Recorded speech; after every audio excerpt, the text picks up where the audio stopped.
Good morning बच्चों। सत्यकेतु की निःशुल्क यूट्यूब क्लास में आप लोग सब लोगों का स्वागत है। आज हम लोग और आगे प्रैक्टिस करेंगे। मेरी आप लोगों से गुजारिश है कि सेना भर्ती रैली के फॉर्म भरे जा रहे हैं, ठीक है। दौड़ 22 नवंबर से 31 मार्च के बीच है। आप 22 नवंबर ही मान के चलें, ऐसा नहीं मानना है कि लेट होगा। आप 22 नवंबर के हिसाब से तैयारी करें। तो तकरीबन 2 माह बचे हैं आपके पास, फिजिकल की तैयारी करें।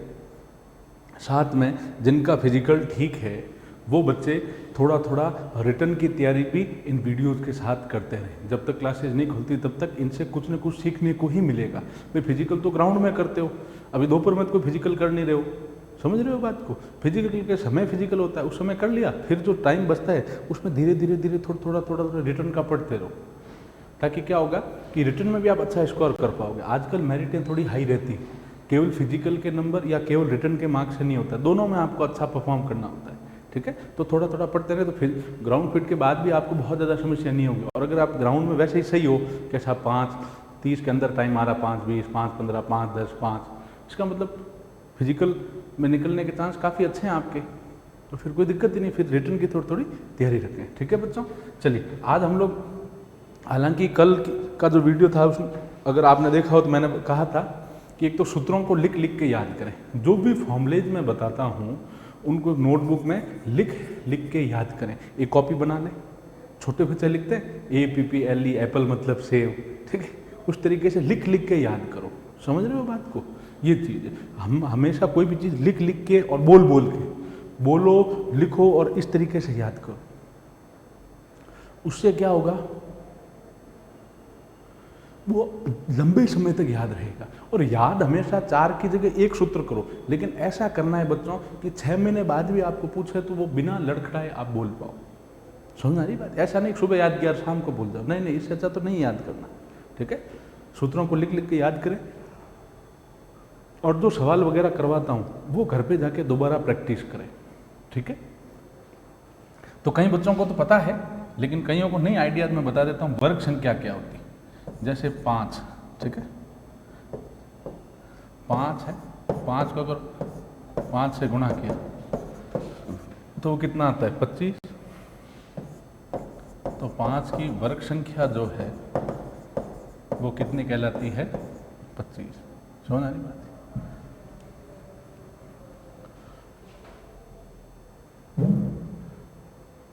5 है, 5 को 5 से गुणा किया। किसी संख्या को खुद से गुणा करते हैं, मतलब संख्या को 2 बार लेके गुणा करते हैं, तो जो संख्या प्राप्त होती है उसकी वर्ग संख्या। जैसे 5 × 5 25, तो 5 की वर्ग संख्या 25।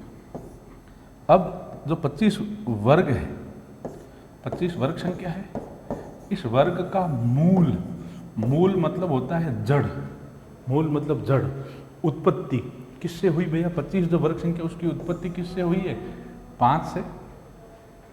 तो 5 की वर्ग संख्या 5 × 5 25 होती है। और 25 अगर वर्ग है तो इसका मूल, उसकी जड़, उसकी उत्पत्ति कितनी है, 5। वर्गमूल का चिन्ह क्या है, ये अंडर रूट। वर्गमूल का चिन्ह ये अंडर रूट है। समझ आ गई बात। ये वर्गमूल का चिन्ह ये अंडर रूट है, ठीक है बच्चों। अच्छा, उदाहरण के तौर पे मैं कहूँ 36 का वर्गमूल, तो कितना कहोगे, 7। वर्गमूल मतलब जो 36, ये अंडरूट के चिन्हों को वर्गमूल बोलो चाहे अंडरूट बोलो एक ही बात है। 36 का वर्गमूल तो कितना कहोगे, 6। या अंडरूट का मतलब है कौन सी संख्या है जिसको खुद से गुणा करने पे 36 आया, तो भैया वो संख्या 6 है। 6 को 6 से गुणा करने पे 36 आता है, इसलिए अंडरूट 36 बराबर 6। जैसे मैं कहता अंडरूट 49, तो कितना आता, 7। तो वर्गमूल, वर्गमूल का चिन्ह समझ में आ गया बच्चों, ठीक है। तो वर्ग में 2 बार लेके गुणा करते हैं। अब बात करते हैं घन संख्या की। घन संख्या में कितनी बार लेते हैं, 3 बार। जैसे मैं कहूँ 4 × 4, तो कितना आ गया, 64। तो 4 की वर्ग संख्या कितनी, सॉरी घन संख्या कितनी हो गई बच्चों, 64। 4 × 4, 4 को कितनी बार गुणा किया, 3 बार। 4 × 4, तो 4 की घन संख्या 64। अब जो 64 घन संख्या है, 64 घन है, इसका मूल, इसकी जड़, इसकी उत्पत्ति, तो वो कितनी है 4।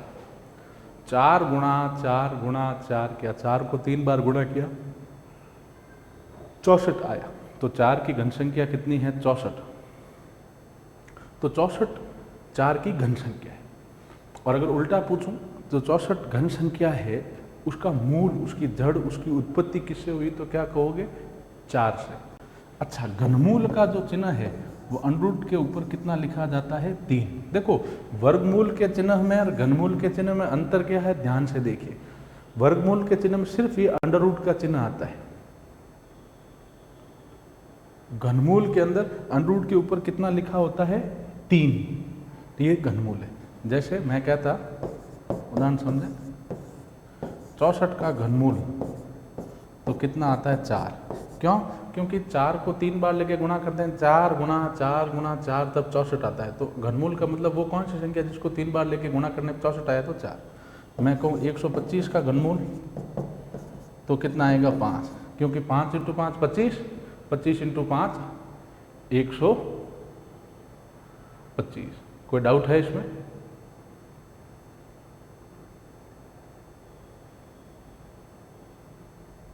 चलें आगे।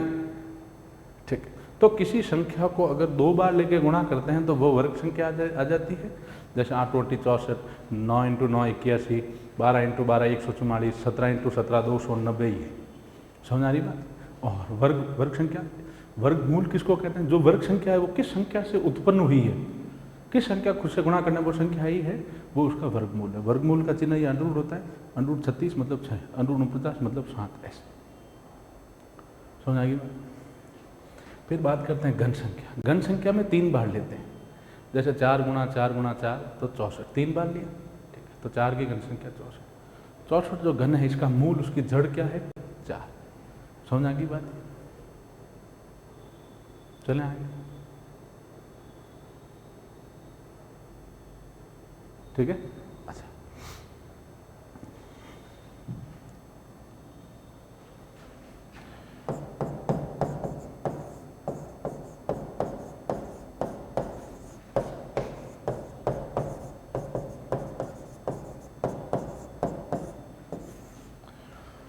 एक से 27 तक की वर्ग संख्याएं मैं लिख रहा हूँ। कईयों को पता है, नहीं पता है, उनके लिए मैं लिख रहा हूँ, ये याद करें। 27 तक वर्ग संख्या सबको कंठस्थ होनी चाहिए। 1 × 1 1, 2 × 2 4, 3 × 3 9, ये कंठस्थ होनी चाहिए। 4 × 4 16, 5 × 5 25, 6 × 6 36, 7 × 7 49, 8 × 8 64, 9 × 9 81, 10 × 10 100। अब जैसे मैं कहूँ 64 जो वर्ग संख्या है, इसका वर्गमूल क्या है, तो कितना कहोगे 8, क्योंकि 64 जो वर्ग, इसकी उत्पत्ति किससे हुई है 8 से। ठीक, मैं कहूँ 11 × 11 121, 12 × 12 144, 13 × 13 169, 14 × 14 196,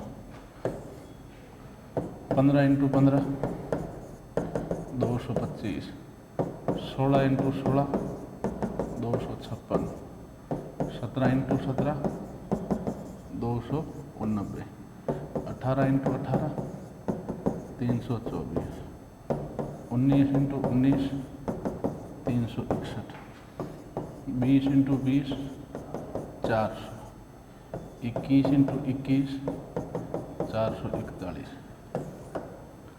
22 × 22 484, 23 × 23 529, 24 × 24 576, 25 × 25 625, 26 × 26 676, 27 × 27 729। ठीक है, तो ये 1 से लेके 27 तक की वर्ग संख्याएं आप लोगों को कंठस्थ होनी चाहिए। ठीक है, वर्ग संख्या, जैसे मैं कहूँ 18 की वर्ग संख्या कितनी कहोगे 324, और 324 का वर्गमूल, तो 324 किस संख्या से उत्पन्न हुआ 18 से, तो 324 का वर्गमूल 18, वर्गमूल मतलब अंडरूट। ठीक है, ये 1 से 27 तक सबको वर्ग संख्या और वर्गमूल याद होने चाहिए। ठीक है, ये ध्यान दें इसको।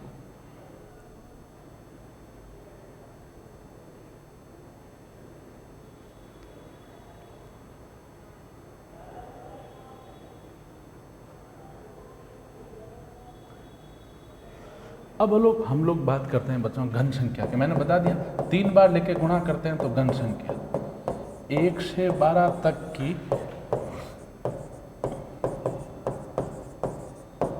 घन संख्या है।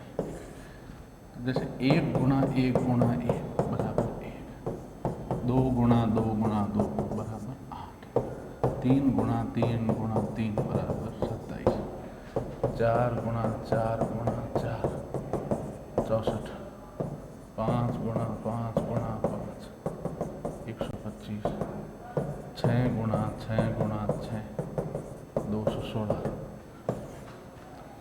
7 गुणा 7 गुणा 7 343, 8 गुणा 8 गुणा 8 512, 9 गुणा 9 गुणा 9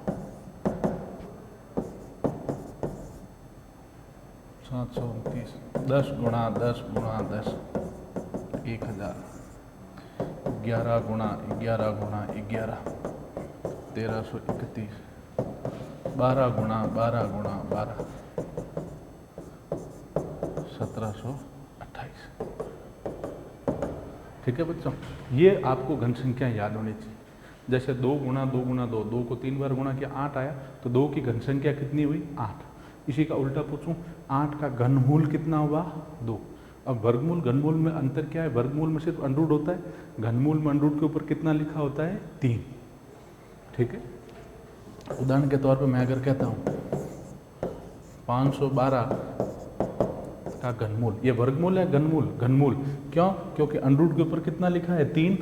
तो देखो 512 किसकी घन संख्या है 8 की, तो 512 का घनमूल कितना हो गया 8। समझ आ रही बात की नहीं? 1 से 27 तक वर्ग संख्या, 1 से 12 तक घन संख्या आप लोगों को सबको याद होनी चाहिए, ये वाली।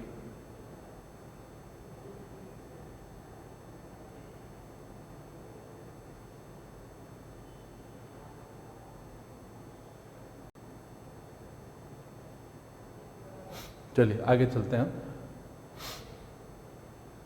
अब इसके बाद मैं बात करता हूँ बच्चों अभाज्य गुणनखंड। कईयों को आता होगा, जिनको नहीं आता वो समझे। अभाज्य गुणनखंड, ठीक है, नाम से आपको समझ नहीं आ रहा होगा, कईयों को मान लो, लेकिन पढ़ा सबने। अभी मैं करवाऊंगा तो आपको समझ में आ जाएगा कि हाँ यार ऐसा तो करा हुआ है। अभाज्य का मतलब आप जानते हो, भाज्य और अभाज्य क्या होता है। मैंने पिछले वीडियो में बताया था, आप जो आज मान लो पहला वीडियो देख रहे हैं तो पिछले वीडियो भी देखें। अभाज्य, भाज्य मतलब भाग देने योग्य। अच्छा, कोई भी संख्या है उसमें स्वयं का भाग तो जाता ही है, कोई भी संख्या उसमें खुद का भाग जाएगा ही जाएगा, उसके अलावा एक का भाग भी उसमें जाता है। किसी भी संख्या में स्वयं और एक के अलावा अगर किसी अन्य संख्या का भाग जाता है तब तो वो है भाज्य, भाग देने योग्य। और स्वयं और एक के अलावा अगर किसी अन्य संख्या का भाग उसमें नहीं जाता है तो वह संख्या कैसी होती है, अभाज्य। समझ आ रही बात है? भाज्य मतलब, अच्छा मैं फिर बताता हूँ, कोई भी संख्या होती है उसमें एक का भाग तो जाता ही जाता है और खुद का भाग, स्वयं का भाग जाता ही जाता है। कोई भी संख्या उसमें स्वयं का भाग जाता ही जाता है और एक का भाग जाता ही जाता है। लेकिन अगर किसी संख्या में स्वयं और एक के अलावा किसी अन्य संख्या का भाग जाता है तो वो भाज्य है, और अगर स्वयं और एक के अलावा किसी अन्य संख्या का भाग नहीं जाता है तो अभाज्य। अभाज्य कौन कौन सी, जिसमें स्वयं और एक के अलावा भाग नहीं जाता है, जैसे 3, 5, 2, 7, 11, 13, 17, 15 नहीं। क्यों? 15 में 3 का भाग जाता है, 5 का जाता है। समझ आ रही बात है? अभाज्य, तो अभाज्य गुणनखंड का मतलब है, नाम से स्पष्ट है, अभाज्य मतलब अभाज्य संख्या है, गुणन मतलब गुणा, खंड मतलब टुकड़े। तो अभाज्य संख्याओं के, अभाज्य गुणनखंड क्या है, अभाज्य संख्याओं के गुणा के रूप में तोड़ना। अभाज्य गुणनखंड क्या हो गया बच्चों, अभाज्य संख्याओं के गुणा के रूप में तोड़ना। अभाज्य गुणनखंड का मतलब है अभाज्य संख्याओं के गुणा के रूप में तोड़ना। जैसे 12 है, ठीक है, अभाज्य गुणनखंड हम सब जानते हैं, जैसे 12 है, सबसे पहले इसमें 2 का भाग दो। भाजकता का नियम क्या बच्चों, 2 का भाग किस में जाता है, जिसका इकाई अंक, इकाई मतलब पीछे से पहला अंक, इकाई अंक मतलब पीछे से पहला अंक क्या हो, 0, 2, 4, 6 या 8। यदि किसी संख्या का इकाई अंक मतलब पीछे से पहला अंक क्या हो, 0, 2, 4, 6 या 8 हो, उसमें 2 का भाग जाता है। इसमें खैर सीधा पता ही हमें 12 में 2 का भाग तो 6 बार जाएगा ही, ठीक है। फिर 2 का दिया 6 में 3, अच्छा 2 का नहीं जाता है तो 3 का देते हैं, 3 का नहीं जाता है तो 5 का, 4 का नहीं देंगे, अभाज्य संख्या में देते हैं 2, 2 का नहीं जाता 3, 3 का नहीं जाता 5, 5 का नहीं जाता है 7, 7 का नहीं जाता है 11, 9 का नहीं देते, 9 तो भाज्य, ठीक है। 12 का अभाज्य गुणनखंड जैसे क्या आया, 2 गुणा 2 गुणा 3। क्यों है ये अभाज्य गुण, ये जो टुकड़ा में ऐसे गुणा के रूप में टुकड़ा में तोड़ दिया, यही इसका अभाज्य गुणनखंड है। क्यों इसको अभाज्य गुणनखंड कहेंगे बच्चों, क्योंकि अब देखो 2 भी अभाज्य संख्या है और 3 भी अभाज्य संख्या, तो 2 × 2 × 3, तो 12 जो है उसको 2 × 2 × 3 लिखा, मतलब ये अभाज्य संख्या है, 2 भी अभाज्य संख्या, 2 भी अभाज्य संख्या, 3 भी अभाज्य संख्या, तो ये अभाज्य संख्याओं के गुणा के रूप में खंडित हुआ कि नहीं हुआ, अभाज्य संख्याओं के गुणा के रूप में टूटा कि नहीं टूटा बच्चों, टूट गया ना, ये समझ आ रही बात है।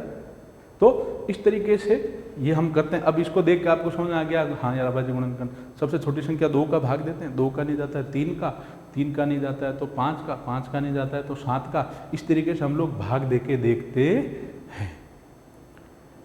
ठीक है बच्चों।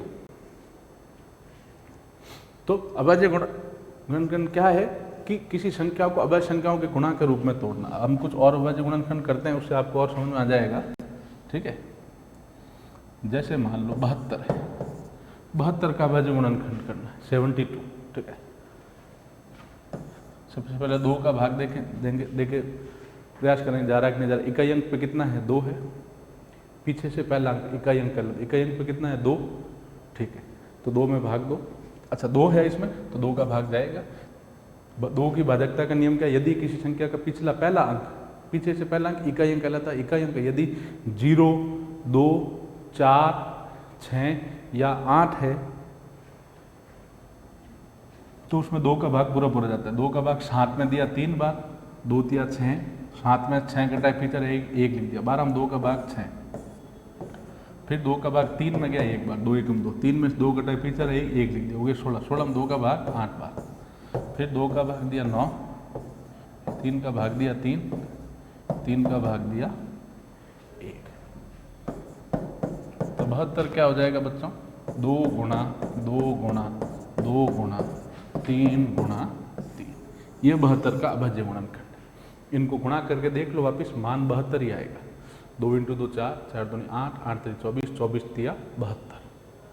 और ये देख लो सारी अभाज्य संख्या, 2 है तो अभाज्य संख्या, 3 है तो अभाज्य संख्या, तो 72 को इस प्रकार, ये पहले 2 का भाग, जब तक 2 का जा रहा है 2 का देंगे, फिर 2 का नहीं जा रहा है तो 3 का। 3 की भाजकता का नियम क्या है, अंकों की योग में, पिछले वीडियो में मैंने बताया था, यदि किसी संख्या के अंकों के योग में 3 का भाग जाता है तो उस पूरी संख्या में 3 का भाग पूरा पूरा जाएगा, ठीक है।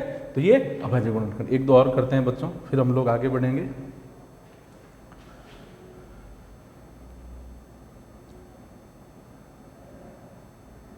जैसे 166,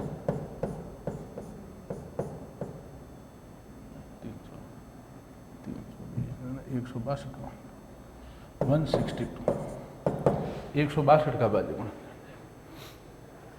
करते हैं बच्चों। इकाई अंक पे कितना है 2, तो 2 का भाग जाएगा। यदि किसी संख्या का इकाई अंक मतलब पीछे से पहला अंक 0, 2, 4, 6, 8 है तो उसमें 2 का भाग पूरा पड़ जाता है। 2 के बाद 1 में नहीं जा रहा, 16, 16 में गया 8 बार, 2 में गया 1 बार। अब इसमें 2 का भाग जाएगा क्या बच्चों, नहीं।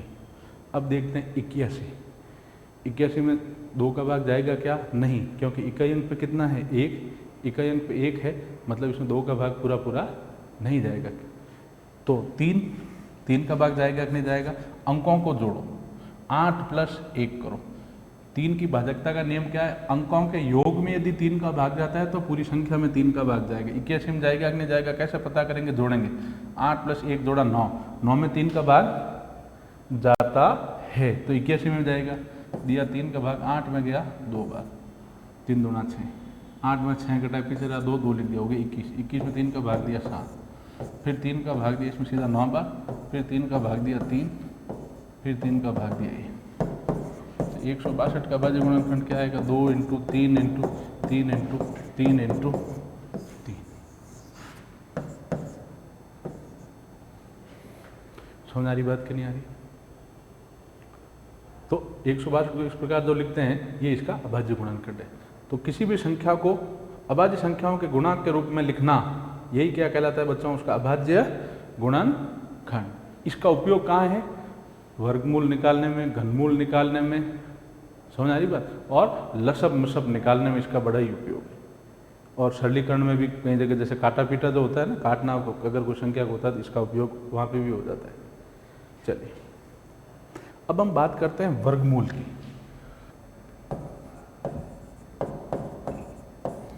अभाज्य गुणनखंड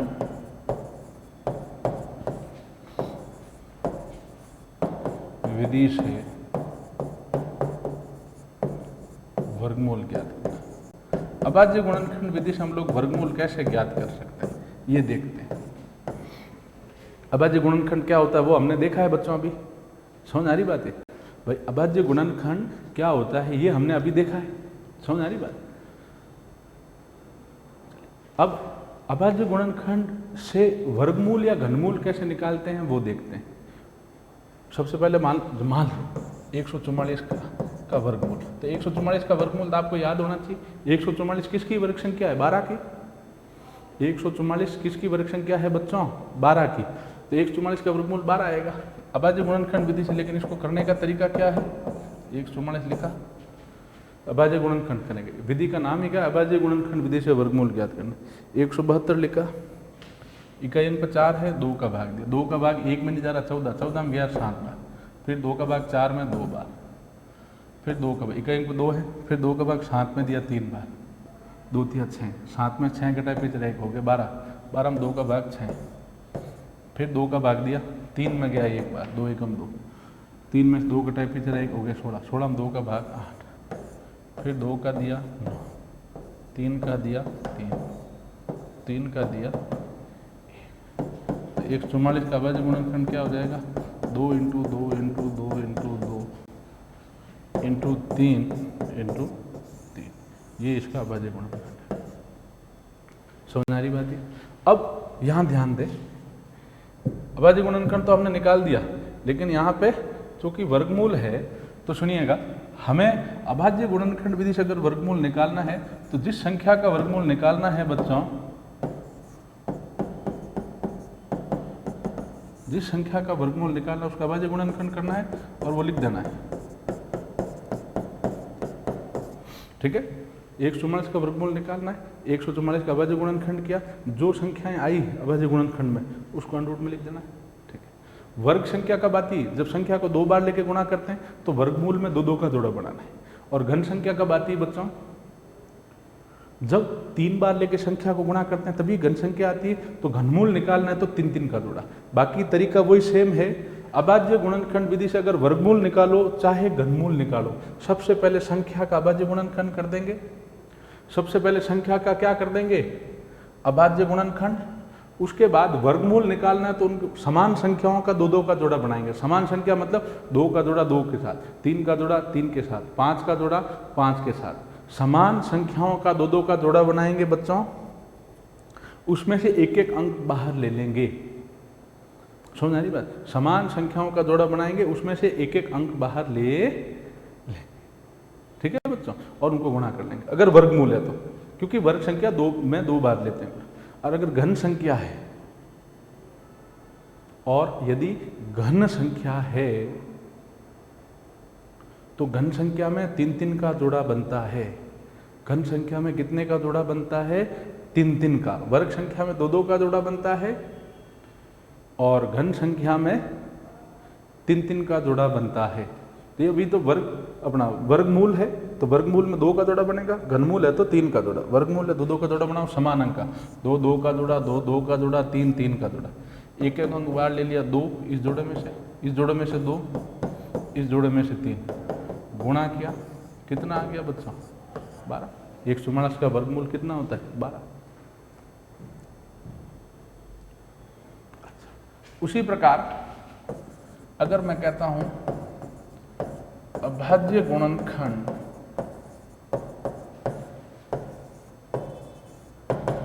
विधि से घनमूल ज्ञात करना, अभाज्य गुणनखंड विधि से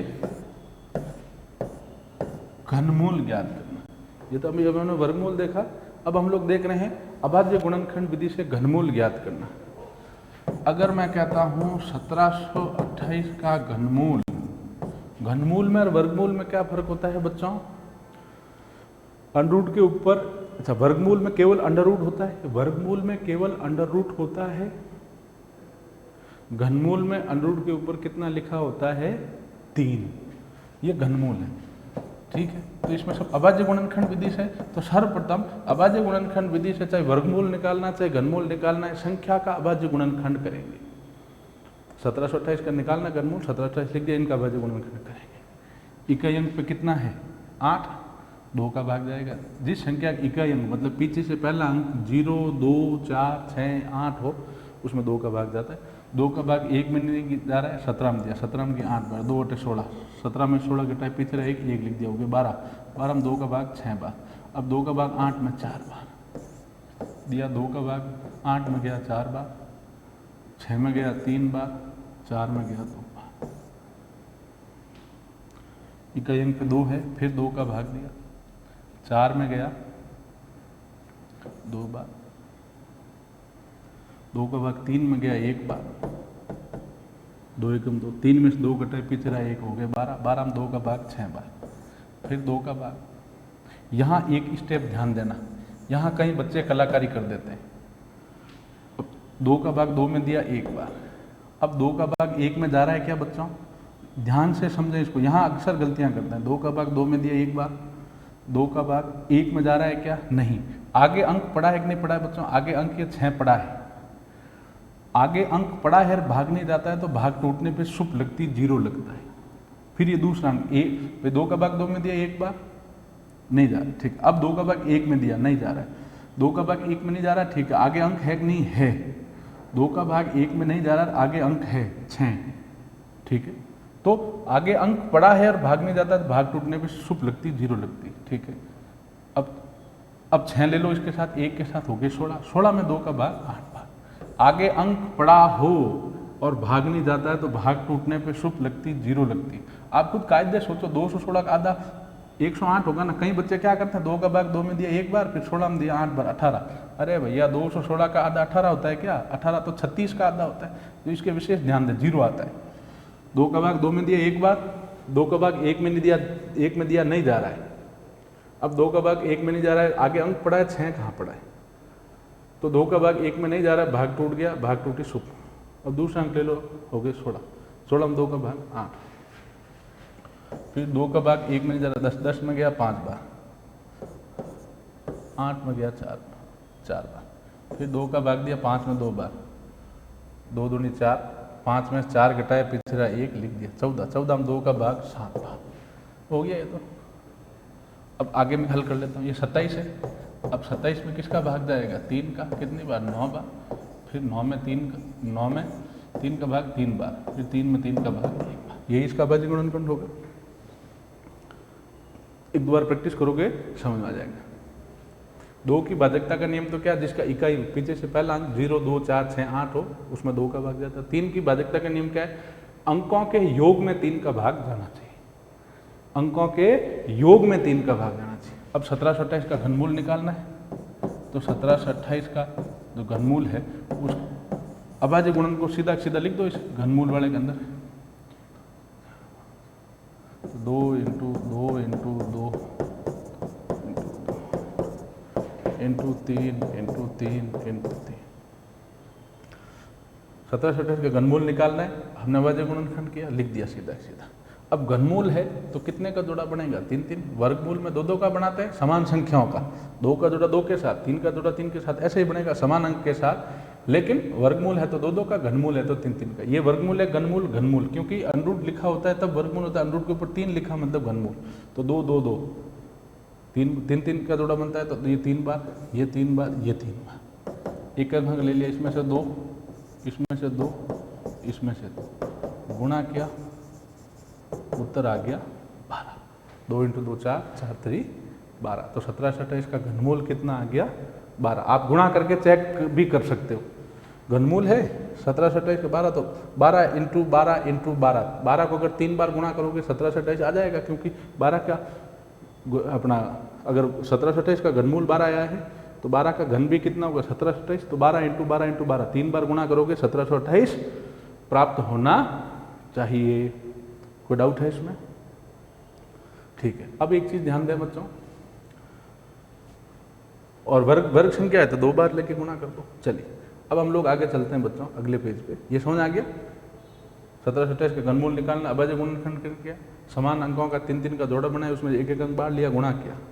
अगला प्रश्न चलते हैं बच्चों। 324 का वर्गमूल प्लस 1296 का वर्गमूल का जोड़। तो वर्गमूल निकालना आता ही बच्चों, अभाज्य गुणनखंड करना है, उसमें वर्गमूल निकालना, उसमें कोई बड़ी बात है नहीं। ठीक है, एक बार के लिए मैं इसको मिटा देता हूँ। ऐसा करते हैं, पहले सवाल था 324 का वर्गमूल, तो पहले 324 का वर्गमूल निकाल लेते हैं बच्चों। समझ आ रही बात है? और फिर कह रहा है 324 का वर्गमूल कह रहा है, और एक कह रहा है 1296 का वर्गमूल, 1296 का वर्गमूल। तो पहले दोनों का अभाज्य गुणनखंड करो। वर्गमूल है, अभाज्य गुणनखंड करना है, समान अंकों का दो दो का जोड़ा बनाना है, उसमें से एक एक अंक बाहर लेके गुणा करना है, तो वर्गमूल प्राप्त हो जाएगा। अगर घनमूल होता तो 3 3 का जोड़ा बनाते हैं। तो 324 का अभाज्य गुणनखंड करना है। इकाई अंक पर 4 है, 2 का भाग देंगे। यदि किसी संख्या की इकाई अंक पर 0 2 4 6 8 हो तो किसका भाग देते हैं? 2 का। 2 का भाग दिया 3 में एक बार, 2 एकम 2, 3 में 2 घटाए पिछड़ा 1 हो गया 12, 12 में 2 का भाग 6, 2 का भाग 4 में 2 बार, इकाई अंक पे 2 है, 2 का भाग 16 में गया 8 बार, 2 का भाग 2 में 1 बार।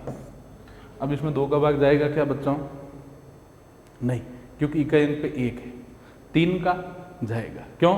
क्योंकि 3 की भाजकता का नियम क्या है? यदि किसी संख्या के अंकों के योग में 3 का भाग जाता है तो उस पूरी संख्या में 3 का जाएगा। जोड़ो इन दोनों संख्याओं के अंक को, 8 + 1, 81 के दोनों अंक क्या? 8 और 1, जोड़ो दोनों, 8 + 1 9, 9 में 3 का भाग जाता है बच्चों, मतलब 81 में 3 का भाग पूरा पूरा जाएगा। दिया 3 का भाग, 3 दूना 6 2 बार, 8 में 6 घटाए पीछे रहा 2, 2 लिख दिया, हो गया 21, 21 में 3 का भाग 7 बार, फिर 3 का भाग दिया 9, 3 का भाग दिया 3, 3 का भाग दिया 1।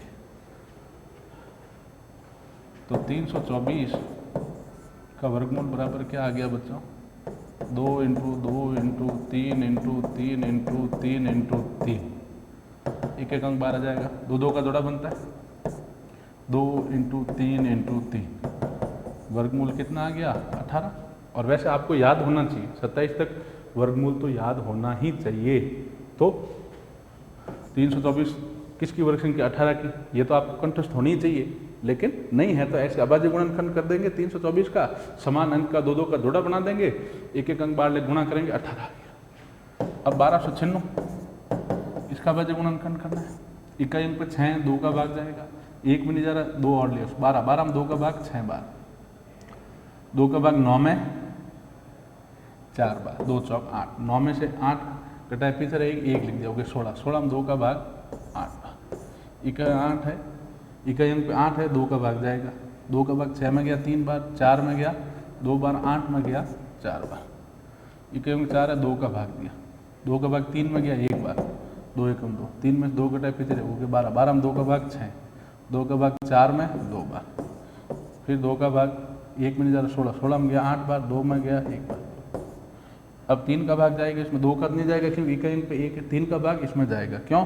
क्योंकि जोड़ो अंकों को 8 + 1 जोड़ते हैं 9 होता है, 9 में 3 का भाग जाता है, 81 में जाएगा। अंकों के योग में यदि 3 का भाग जाता है तो उस पूरी संख्या में 3 का भाग जाएगा। 3 का भाग 8 में दिया 2 बार, 3 दूना 6, 8 में 6 घटाए पीछे रहा 2, हो गए 21, 21 में 3 का भाग 7 बार, फिर 3 का भाग दिया 9, 3 का भाग दिया 3, 3 का भाग दिया 1।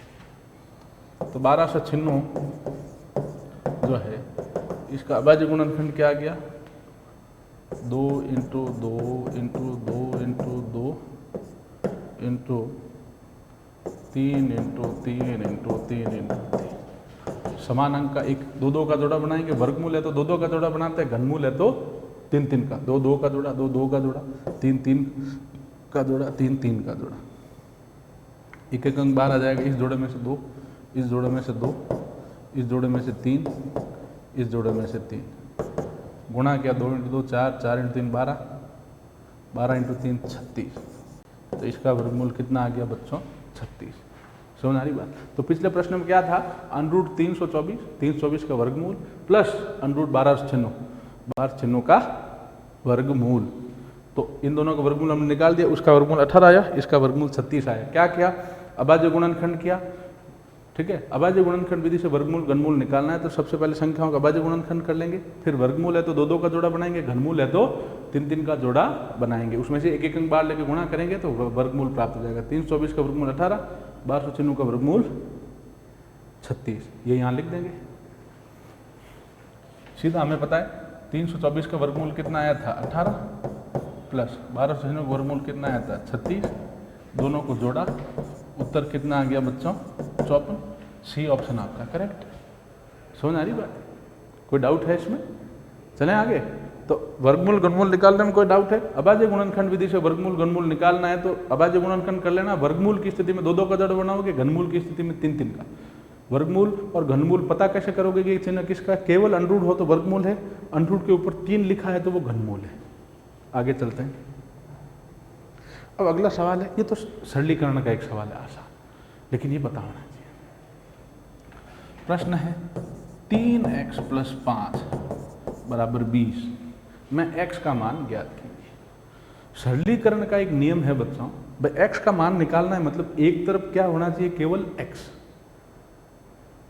x का मान निकालना है। x का मान कब निकलेगा बच्चों, जब x एक तरफ होगा, x बराबर कुछ लिखेंगे तभी तो वो x का मान आएगा कि नहीं आएगा। x का मान निकालो तो एक तरफ बराबर के केवल x और x बराबर कुछ लिखा होगा, वही x का क्या होगा बच्चों, मान होगा। इसको हल करते हैं।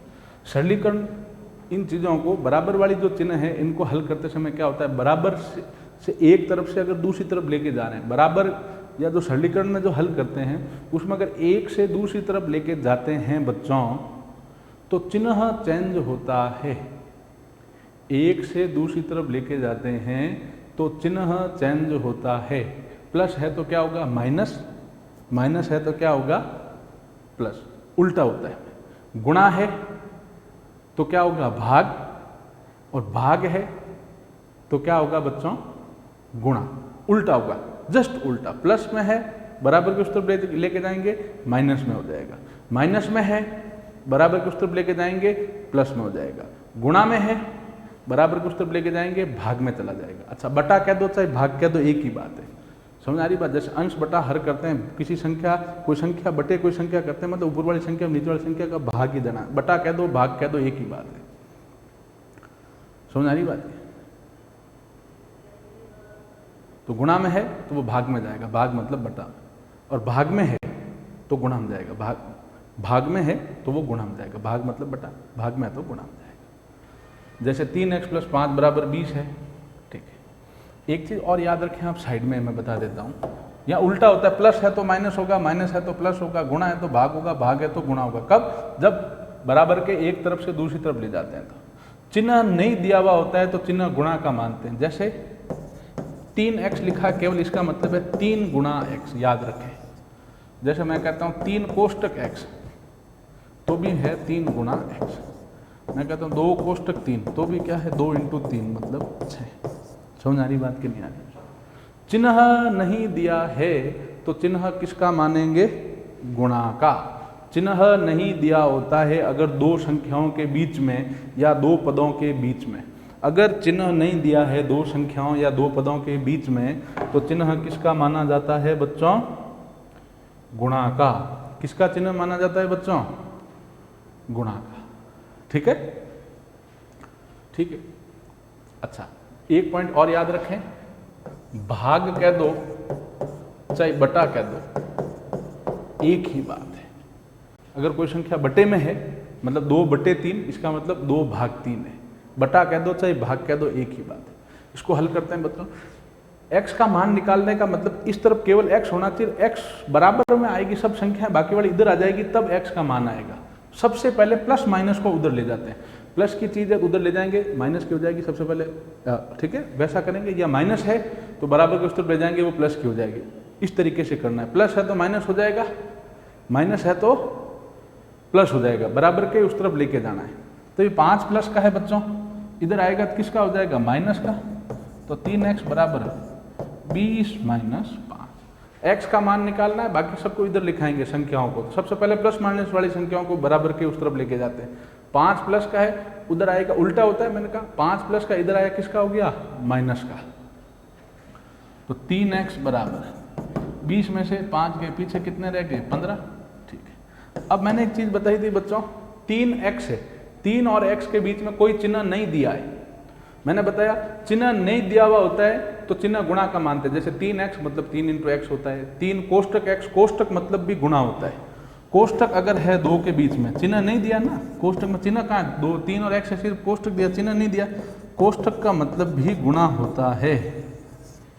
3 कोष्टक x मतलब 3 गुणा x, 2 कोष्टक 3 मतलब 2 गुणा 3। कोष्टक मतलब गुणा होता है। चिन्ह नहीं दिया है, कोष्टक है, कोष्टक का मतलब भी गुणा होता है। और चिन्ह नहीं दिया, जैसे 3x है मतलब 3 गुणा x है, तो गुणा का मानते हैं। और भाग कह दो चाहे बटा कह दो, एक ही बात है। ये चीज ध्यान देनी। x का मान निकालना, सबको इधर लाएंगे। पहले प्लस माइनस वाली चीज को बराबर के दूसरी तरफ लेके जाते हैं। 5 प्लस का इधर आया माइनस का, ठीक है।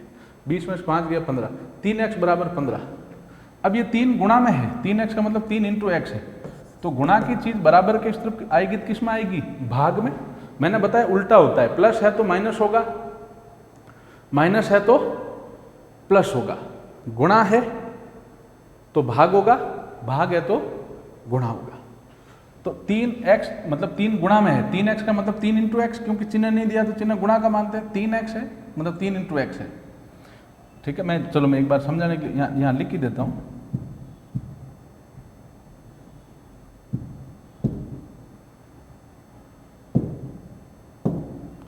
मतलब ये 3x मतलब 3 इंटू एक्स बराबर 15। अब 3 गुणा में है, x का मान निकालना, 3 को भी इधर लाएंगे। 3 गुणा में है, ये बराबर के इस तरफ आएगा तो किस में आएगा, गुणा की चीज बराबर की तरफ किस में आती है बच्चों, बटे में, भाग में, भाग में आएगी। गुणा की चीज किस में आएगी, भाग में। उल्टा होता है, प्लस होगी तो उधर जाएगी माइनस की हो जाएगी, माइनस है उधर जाएगी तो प्लस की हो जाएगी। गुणा में है तो उस तरफ भाग में जाएगी, और भाग में है तो गुणा में। तो ये 3 गुणा में है, 3 इंटू एक्स बराबर 15 है, तो 3 गुणा में उस तरफ भाग में जाएगा। भाग का मतलब क्या होता है बच्चों, बटा। भाग का मतलब क्या होता है बच्चों, बटा। तो 3 गुणा में उस तरफ बटे में जाएगा, भाग में जाएगा। तो x बराबर क्या हो जाएगा, 15/3। x कितना आ जाएगा बच्चों, 5। समझ आ रही बात कि नहीं आ रही? मैं फिर बताता हूँ। कोई भी समीकरण देके अगर x का मान पूछता है तो हमें क्या करना होता है, सभी एक तरफ केवल x रखना होता है, सभी संख्याओं को बाकी वालों को उधर ले जाना होता है, तभी x का मान आएगा। क्यों, बराबर के एक तरफ जब x रहेगा, x बराबर कुछ मान आएगा तभी तो वो x का मान निकल के आएगा ना, ठीक है। तो प्रश्न है आसान, जिनसे नहीं आया वो विशेष ध्यान दें। 3x + 5 बराबर 20 है, 5 प्लस का है, प्लस सबसे पहले प्लस माइनस की चीज को दूसरी तरफ लेके जाना है, प्लस और माइनस की चीज को। 5 प्लस का है, इधर आए माइनस का हो गया, 20 माइनस 5, तो 3x बराबर 20 में से 5 गया 15। अब 3x का मतलब है 3 इंटू एक्स, चिन्ह नहीं दिया है तो चिन्ह गुणा का मानते हैं। 3x का मतलब 3 इंटू एक्स, 3 कोष्टक, अच्छा कोष्टक दिया है तो भी कोष्टक का मतलब भी गुणा होता है, क्योंकि कोष्टक दिया, चिन्ह तो नहीं दिया ना। तो 3x मतलब 3 इंटू एक्स होता है, 3 कोष्टक x तो भी 3 इंटू एक्स होता है। जैसे 2 कोष्टक 3, चिन्ह नहीं दिया इसमें कोई प्लस माइनस, तो इन दोनों के बीच में, दो पदों के बीच में, दो संख्याओं के बीच में चिन्ह नहीं दिया होता है तो चिन्ह गुणा का मानते हैं। 2 कोष्टक 3 मतलब 2 गुणा 3, वो भी कितना आएगा, 6। तो कोष्टक मतलब गुणा होता है, कोष्टक मतलब गुणा होता है, और चिन्ह नहीं दिया तो भी गुणा का। तो सबसे पहले प्लस माइनस वाली चीज ले जाएंगे। 5 प्लस के इधर है माइनस का, 20 में से 5 गया 15। अब ये 3x का मतलब है 3 इंटू एक्स बराबर 15। तो 3 गुणा में है, बराबर की तरफ उल्टा आएगा, भाग में आ जाएगा। 3 गुणा में जो है, गुणा की तरफ भाग में आएगी, तो 3 भाग में आ गया, भाग मतलब बटा, बटे 3। 15 में 3 का भाग दिया, x कितना आ गया बच्चों, 5। x निकल के कितना आ गया बच्चों, 5। इसमें किसी को कोई डाउट है? अच्छा, इसमें एक चीज़ और है बच्चा, ये समझ आ गया? एक बार इसको समझे, फिर इसमें एक चीज़ और बताता हूँ मैं।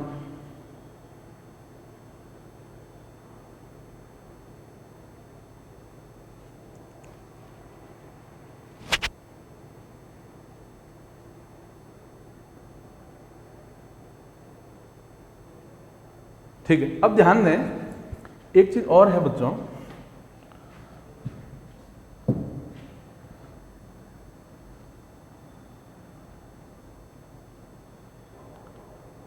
वो भी गया, चलिए कोई नहीं, वो ऊपर वाला गया तो गया।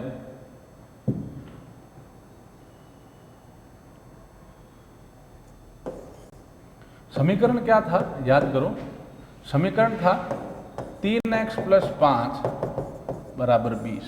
ठीक है, समझ आ रही? ये जो मान निकल के आता है x का, वो समीकरण को सदैव संतुष्ट करता है, समीकरण को सदैव संतुष्ट करेगा। कैसे भाई? 3 का 3, अच्छा मैंने बताया 3x का मतलब क्या है, 3 और x के बीच में चिन्ह नहीं दिया, सीधा 3x लिखा है। इसका मतलब 3 और x के बीच में चिन्ह किसका है बच्चों? गुणा का। 3 और x के बीच में चिन्ह नहीं है तो चिन्ह किसका मानेंगे? गुणा का। तो 3x का मतलब है 3 गुणा x, कोष्टक मतलब भी गुणा होता है। ठीक है, x की जगह x का मान हमने कितना निकाला है? 5। ये हम लोग चेक कर रहे हैं कि भैया जो मान निकाला वो सही है या नहीं।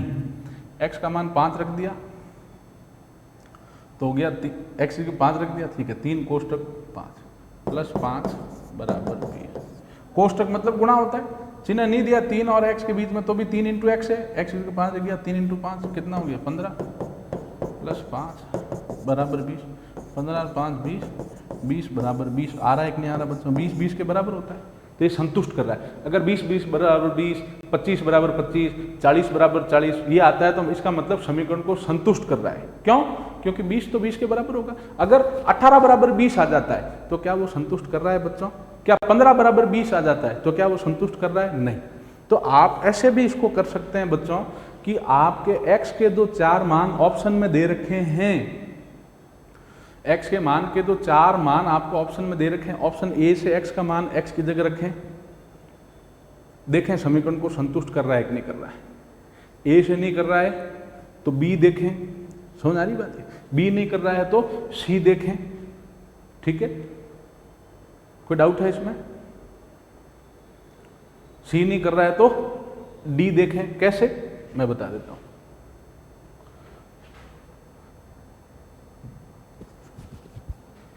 इसमें हमने क्या देखा था कि जैसे x 5 अपना उत्तर आया, ये सही है कि नहीं है? ये सही था। क्यों? क्योंकि जब हमने 3x + 5 = 20 में समीकरण में रखा तो 20 बराबर कितना आया? 20।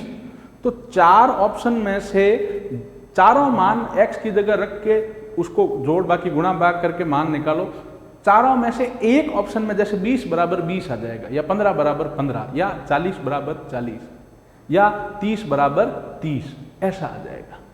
वही आपका क्या होगा? आंसर। समझ आ गई बात? वही आपका क्या होगा? आंसर। ठीक है बच्चों, क्योंकि जो x का मान आता है, जो हल आता है, वो समीकरण को सदैव संतुष्ट करता है। और अगर x का मान कोई भी 4 ऑप्शन में से रखा, मतलब 15 = 20 आ गया, तो क्या कभी 15 20 के बराबर होता है बच्चों? नहीं, 20 तो 20 के बराबर होता है, या 15 = 15 होता है। ठीक है बच्चों, इस चीज को ध्यान दें। चलिए अब अगला सवाल चलते हैं बच्चों। जैसे एक और सवाल कर लेते हैं इस टाइप का। ठीक है, 2x - 4 = 24 में x का मान ज्ञात कीजिए। ये समीकरण है। समीकरण क्या है? 2x - 4 = 24। इसमें x का मान निकालना है। ठीक है, मैंने बताया था सबसे पहले प्लस x का मान निकालना है इधर, तो इधर केवल x रखेंगे, बाकी सभी संख्याओं को इधर ले आएंगे। इधर केवल x रखेंगे, बाकी सभी संख्याओं को इधर लेके आ जाएंगे। और सबसे पहले किसको लाना है? प्लस और माइनस की चीज़ों को। सबसे पहले किसको लाना है बच्चों? प्लस और माइनस की चीज़ों को। 4 माइनस का इधर आया, प्लस का हो जाएगा, तो 2x = 24 + 4। माइनस की चीज़ है, 4 माइनस का है, इधर आया प्लस का हो गया, 4 माइनस का इधर आया प्लस का, तो 24 + 4। सबसे पहले समीकरण को हल करते समय किस तरफ x है उस तरफ की सभी संख्याओं को दूसरी तरफ ले जाओ, क्योंकि एक तरफ जब x रहेगा तभी तो x बराबर आएगा, मतलब x का मान आएगा।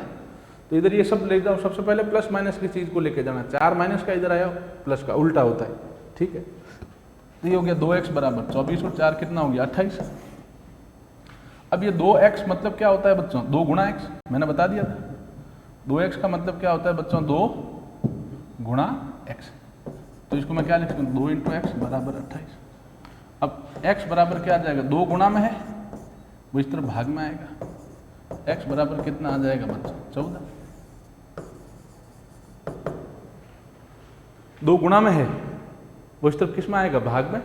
28 में 2 का भाग दिया, x कितना आ गया बच्चों 14। 28 बटे 2 14। तो क्या था, 2x माइनस 4 बराबर 24। x का मान निकालना, सबको इधर लाओ, सबसे पहले प्लस माइनस की चीज को लेकर आते हैं। 4 माइनस का इधर है प्लस का, ठीक है, उल्टा होता है। 24 और 4 हो गए 28। अब 2x का मतलब 2 इंटू एक्स, मैंने बताया था चिन्ह नहीं दिया है तो गुणा मानते हैं 2 पदों के बीच में, या 2 पदों के बीच में कोष्टक दिया है तो भी कोष्टक का मतलब गुणा होता है। कोष्टक मतलब भी क्या होता है, गुणा, और चिन्ह नहीं दिया तो भी गुणा। तो 2x का मतलब 2 इंटू एक्स बराबर थे, 2 गुणा में है, बराबर x तरफ भाग में आएगा। भाग कह दो चाहे बटा कह दो एक ही बात है, बटा कहो चाहे भाग कहो एक ही बात है। तो 2 बटे में आ गया 28 बटे 2, x आ गया 14। अब इसको, ये तो है एक तरीका। अब आप इसको दूसरे तरीके से कर सकते हैं। पहले इसको चेक करना सिखाते हैं कि भैया जो x का मान 14 आया वो करेक्ट है कि नहीं। समीकरण में रखो, समीकरण क्या है, 2x माइनस 4 बराबर 28, सॉरी बराबर 24, ठीक है। अब इस समीकरण में रखो x का मान 14, 2 का 2, 2x का मतलब 2 और x के बीच में चिन्ह नहीं दिया, मतलब 2 और x के बीच में चिन्ह नहीं दिया तो चिन्ह किसका आएगा, गुणा का। 2 इंटू एक्स कितना है 14 माइनस 4 बराबर 24। 2 इंटू 14 कितना हो जाएगा 28 माइनस 4 बराबर 24। 28 में 4 गया 24 बराबर 24। समीकरण संतुष्ट हो रहा है कि नहीं हो रहा है बच्चों, 24 बराबर 24 आ रहा है कि नहीं आ रहा है। समीकरण संतुष्ट हो रहा है ना, मान 24 बराबर 24 आ रहा है कि नहीं आ रहा है ना, ठीक है। 24 बराबर 24 आ रहा है, इसका मतलब जो हमने x 14 निकाला वो बिल्कुल करेक्ट है। तो आप कोई भी जैसे समीकरण को हल करते हैं, x का मान कुछ आया, x के मान का कोई भी सवाल है, आप ऐसे चेक कर सकते हैं। x का मान समीकरण में रखो, 2x मतलब 2 गुणा x होता है, 2 का 2 गुणा लिख दिया, x की जगह 14 माइनस 4 बराबर 24, 2 इंटू 14 28 माइनस 4 बराबर 24, 28 में 4 गया 24, 24 बराबर 24 आ गया बच्चों। समझ आ रही बात ये, ठीक है। अब इसमें ध्यान दें, ये हो गया। हम इसको ऑप्शन से भी कर सकते हैं, समझ आ रही बात है, हम लोग इसको ऑप्शन से भी कर सकते हैं। कैसे करते हैं बच्चों, देखते हैं। मैं चारों ऑप्शन से भी आप हर एक का मान रखते हुए कर सकते हैं। कैसे, आइए देखें।